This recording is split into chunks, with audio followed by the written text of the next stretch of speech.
Hi, I'm Beatrice Go, and welcome to Rappler Sports Timeout, where we'll be interviewing athletes about what they're up to right now. The Michael Jordan documentary, The Last Dance, wrapped up last week and reminded the basketball world why he is the GOAT. Today, we talked to Ateneo Lady Eagles rookie Faith Nisperos, who is actually a fan of Michael Jordan. Let's find out the story behind this. Hi Faith, kumusta ka naman? How are you? And what have you been up to?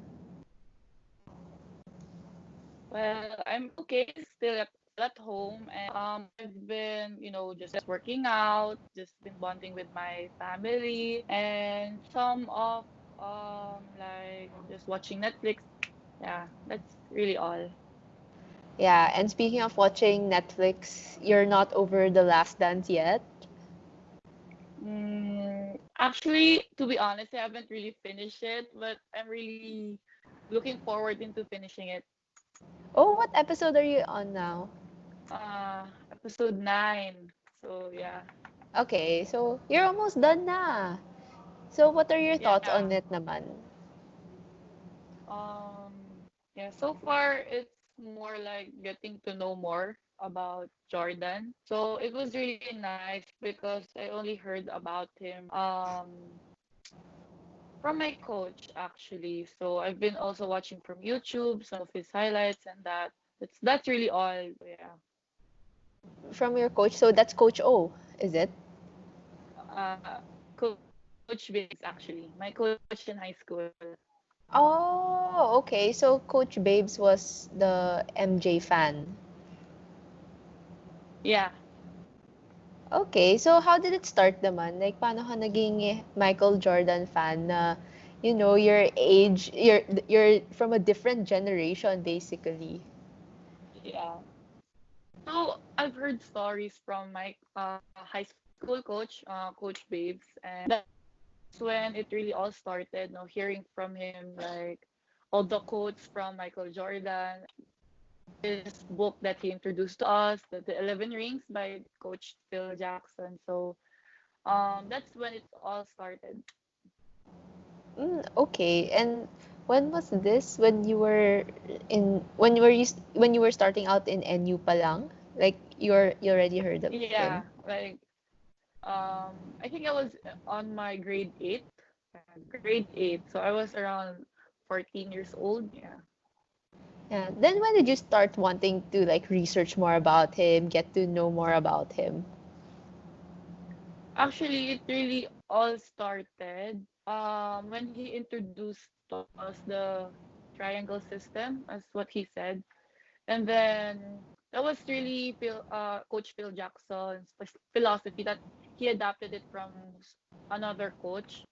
Then yeah, but the Last Dance really gave me the opportunity to know him more because like the past documentaries I've watched doesn't really, you know, did as well as what the Last Dance gave me.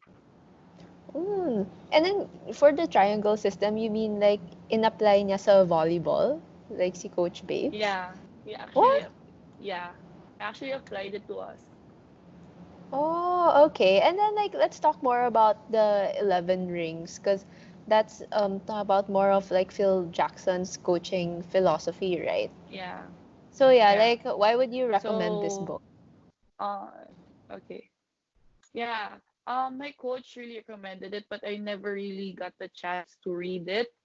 Um, but that's where he got the philosophy behind the triangle system that he applied to us during our high school team.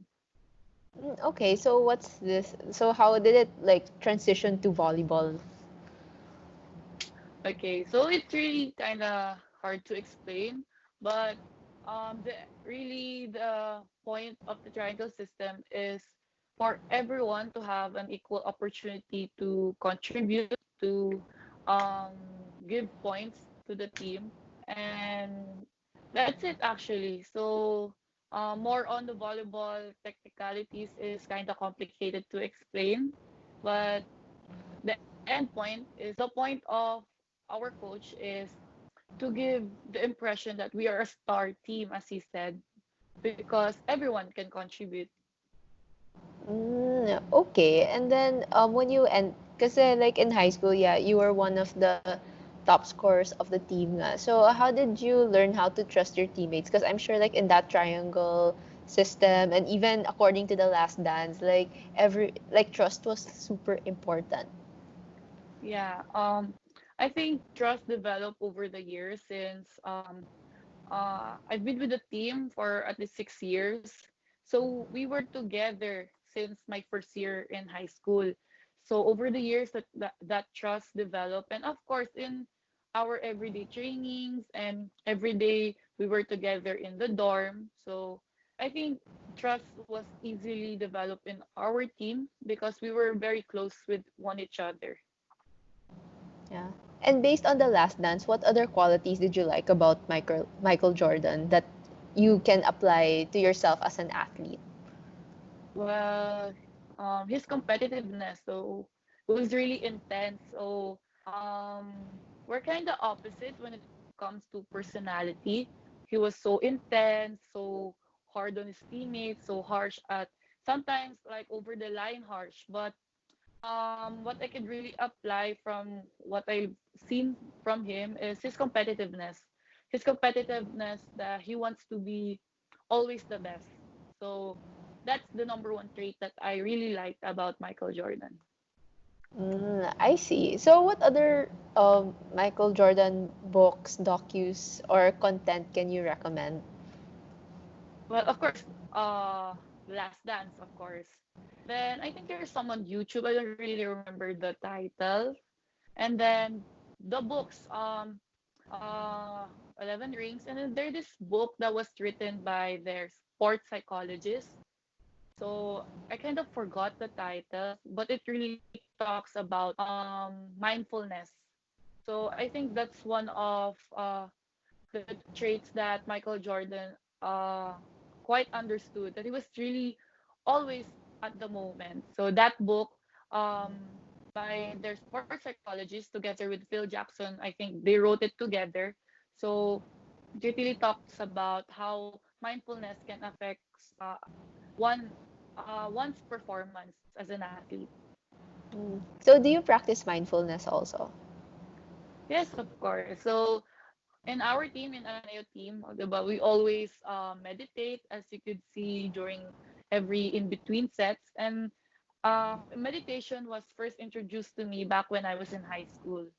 So yeah. Okay. And then, speaking of Ateneo naman, so the UAP, I'm sure it wasn't the UAP seniors debut that you imagined kasi 1 week lang Yeah. tapos nag-stop na. So, like, what was your general feeling naman when the UAP was suspended then eventually canceled?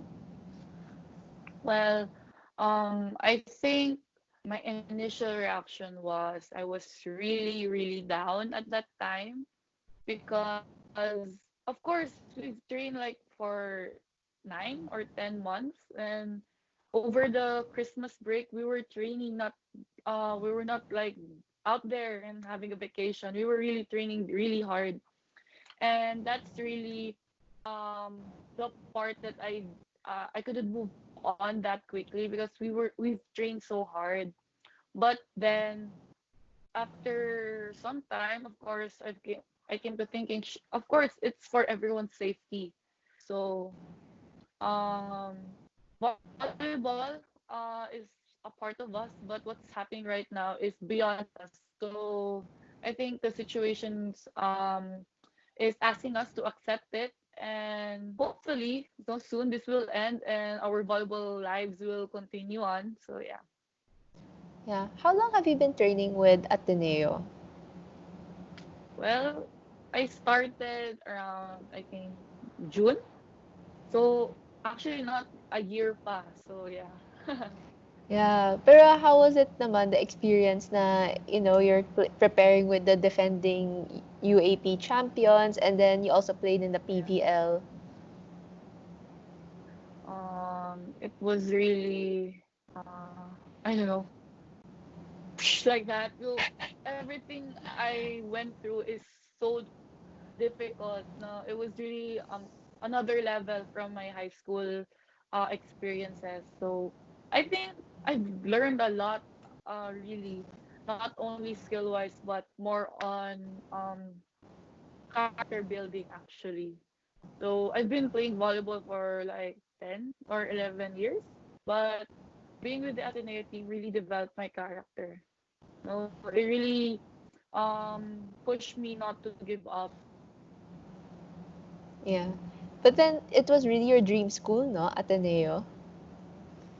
Yes, since I'm from Ateneo, there Davao for grade school, then that was really when I first started playing volleyball. I was in grade four, and of course I've been watching UAP on TV, so I get to watch. Actually, it was Five's batch pa. So that's when I first saw Eliza Valdez playing.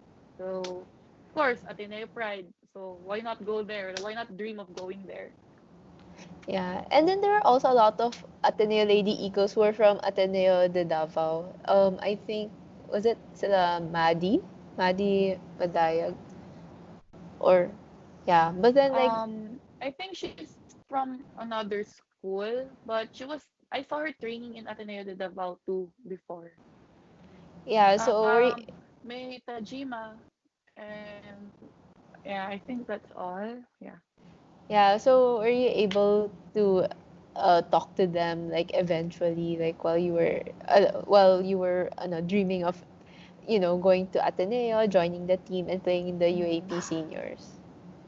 I've only talked once with Ate Maddie. So I was still playing for NU. So she was like kidding me around, come here, ride in our bus like that. So, but of course, I was with my team, so I kind of politely declined. Yeah, but that's really my first encounter with Ate Maddie. Ah, I see. So, how was it so, like you were saying, like it was so difficult nga, like to adjust to Coach O's system. So, yeah, can you like detail how difficult it was naman? And how did you eventually adjust? Okay. Mhm. So physically, it was really hard because I'm used to 3 hours a day of training only when I was in high school. But with Coach O, our training is twice a day, so 3 or 4 hours each. So I didn't really get a lot of time to rest, and sometimes we end up so late, then we have to get up so early the next morning. So physically, it was demanding, and of course, the pressure. Uh, you know, as his level of what do you say it?